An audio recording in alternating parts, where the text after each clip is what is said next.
In this tutorial we are going to learn how to use some of the basic tools included in the 3D modeling software, Onshape. The first thing we will need to do once we have logged into Onshape is to create a new document to work in. To do this, simply click on the blue button that says Create on the top left of the screen and then select New Document. We'll give it a name and then click Create.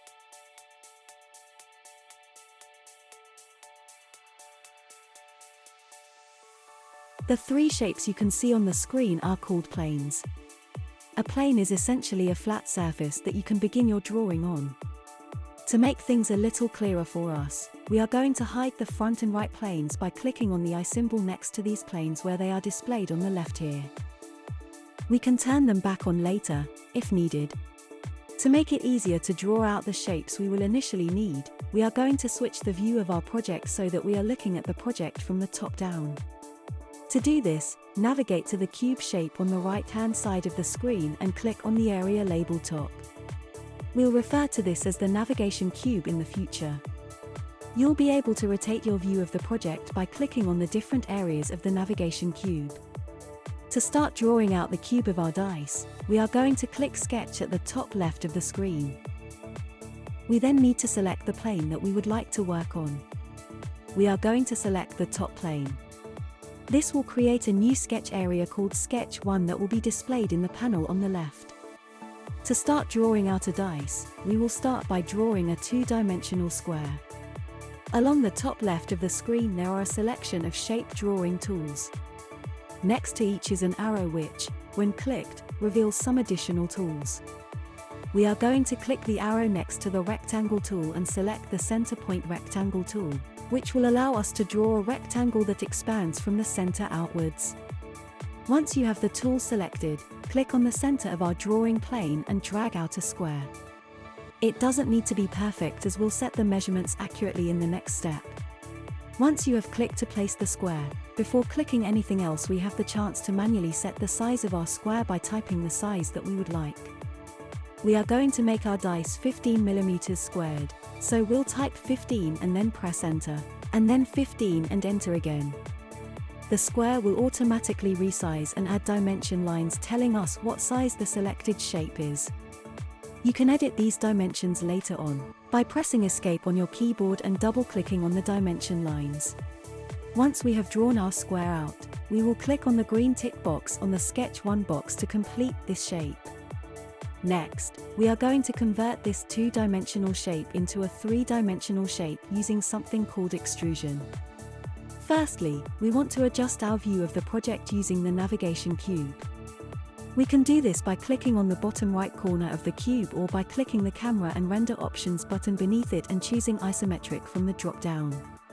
If we need to, we can zoom in on the area that we are working on and, whilst hovering over the area we want to zoom in on, use two fingers on your laptop's trackpad and push them towards the screen to zoom in, or away from the screen to zoom out. If you are using a computer mouse, you can use the scroll wheel in the middle the same way. Now, time to make that flat square into a cube. To do this, navigate to the top left of the screen and find the Extrude tool. Clicking on this will create a new feature on the left-hand panel. Then we need to select what we would like to extrude, so we'll next need to click on the flat square that we drew earlier. Doing this will automatically generate an extruded, three-dimensional shape. To set it to the right size, we'll need to type 15 mm into the Extrude 1 panel on the left, next to where it says depth. Press enter to set the depth. We'll confirm this extrusion by pressing the green tick again. Now that we've created a cube, it's time to add some numbers to that cube. Rather than adding dots to indicate numbers, this time we are going to use text and number each side from 1 to 6. To do this, we need to create a new sketch area, so we will need to click Sketch again in the top left of the screen, and select the top of our cube to set this as our current working area. Like we did before, we will use the navigation cube to view our dice from a top-down perspective to make laying out our numbers easier.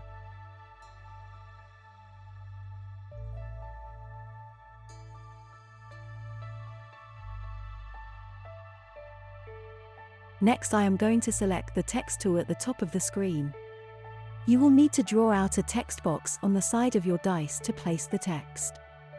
Once you have done this, a dialog box will open allowing you to type the number that you want to add to that side, and to change aspects like the font. I am going to start with the number 1 and have left the font as the default, Open Sans. Once you are happy with your choices, click the green tick to place that number. To move or resize the number, the easiest way is to use the Transform tool, which can be found in the drop-down menu next to the icon with 4 squares. Once you have selected the Transform tool, click on one of the blue lines around the number. This will bring up a range of arrows that will allow you to move your number and resize it. Once you are happy with the size and position of the number, click on an area of the plane away from the number to view it in its new position. Once you have the number in your preferred place, click the green tick. To make the numbers sink into the surface of the dice, we are going to use the Extrude tool again. This time we are going to select Remove in the Extrude Options panel, which will cause the number to cut out of the cube rather than extend away from it.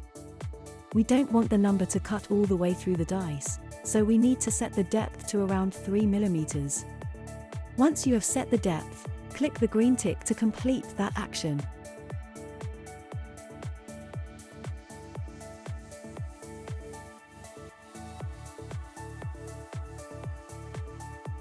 Next up, we'll do the same on the side opposite. Use the navigation cube to move to the bottom of your dice and repeat the same process.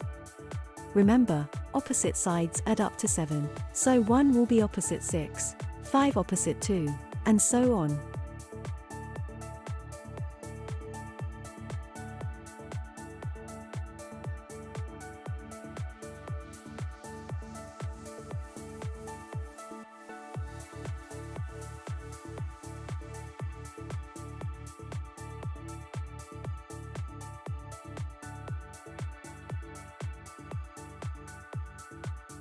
Once you have numbered all sides of your dice, the only thing we have left to do is to round off the edges of our dice so that it rolls nicely. To do this, we can use a couple of different tools. To create a rounded edge, we can use the Fillet tool.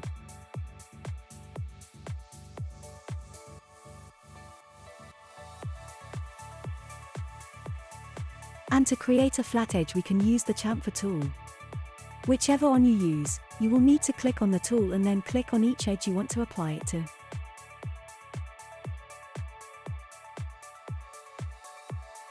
Make sure that you are clicking on the individual edges, rather than the face of the dice, otherwise it will also affect the numbers on that face.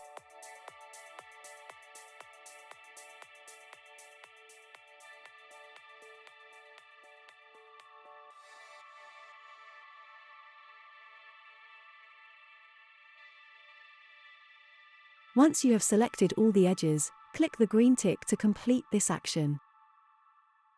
Now that you know how to use some of the basic tools in Onshape, this should allow you to explore and create more complex 3D drawings.